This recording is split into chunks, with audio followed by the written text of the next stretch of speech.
Good afternoon, boys and girls. I'm Tonya Arnesen, Senior Pastor of Jackson First United Methodist Church, and this is Children's Story Time for July the 30th. We've been hearing about the birth of Jesus, about how he came, and then how the shepherds and the angels came to visit, and now we're going to hear about the wise men from afar who came to pay honor to this new baby king. This one, today's story, is called The King of All Kings. Far away in the east, three clever men saw the very same star, the same star that the shepherds saw. The star that God had put in the sky when Jesus was born. They knew it was a sign. A baby king had been born. They had been waiting for this star. They knew it would come. "He's here," they shouted. "He's here." And I'm sure if you'd been there, you would have heard them laughing and dancing and singing until the sun came up. At dawn, they packed up their camels and wrapped gifts for the baby. They brought their most precious treasures of all, frankincense and gold and myrrh. Special, sparkly, lovely smelling, gleaming things, just right for a king. Frankincense, gold, and myrrh. The three wise men, actually, if you'd met them, you'd have thought they were kings because they were so rich and clever and important looking. They set off. They rode their camels. They went across the wide desert and up steep, steep mountains. They went down into deep, deep valleys and through raging rivers, over grassy plains. Night and day and day and night for hours that turned into days, that turned into weeks, that turned into months and months, until at last they reached Jerusalem. And there's the shining Jerusalem. Jerusalem was by far the most important city for miles around, and as anyone can tell you, that's where a palace would be, and kings are born in a palace. So that's where they went. But they were in for a surprise. They went to see King Herod. Surely he'd know where the baby was, but he didn't. In fact, he didn't like the sound of a new king. It made him cross. He didn't want anyone to be king except him.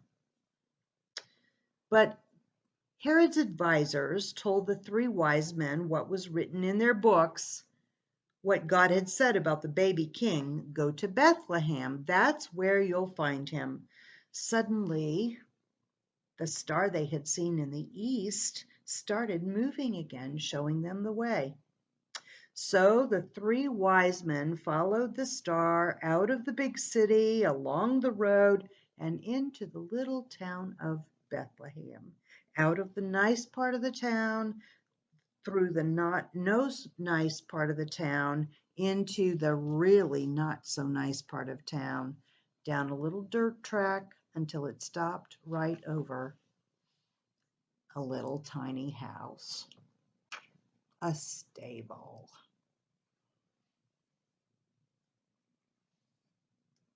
But wait, it wasn't a palace, thought the three kings.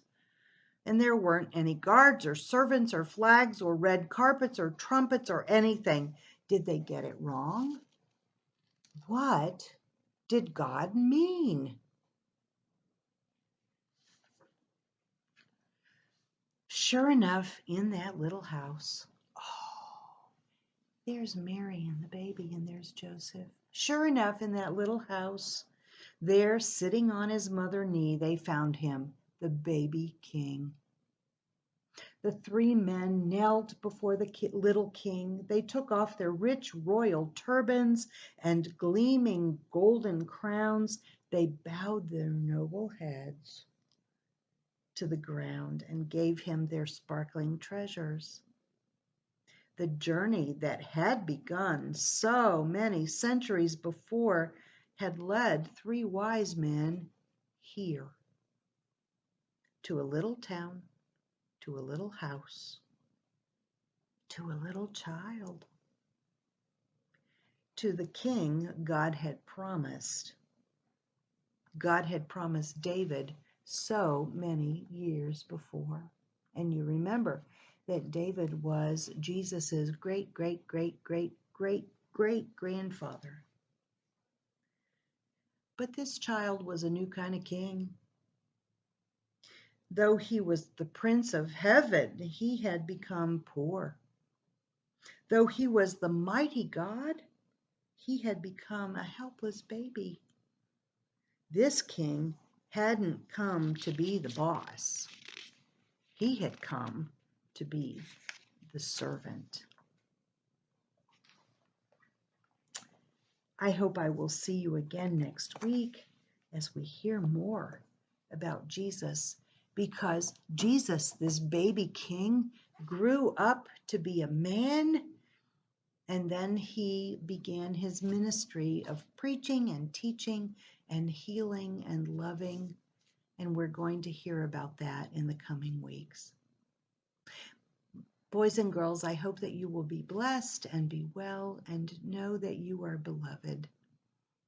This king, this little one, has come to us as our rescuer. And we give thanks and praise to God. Amen.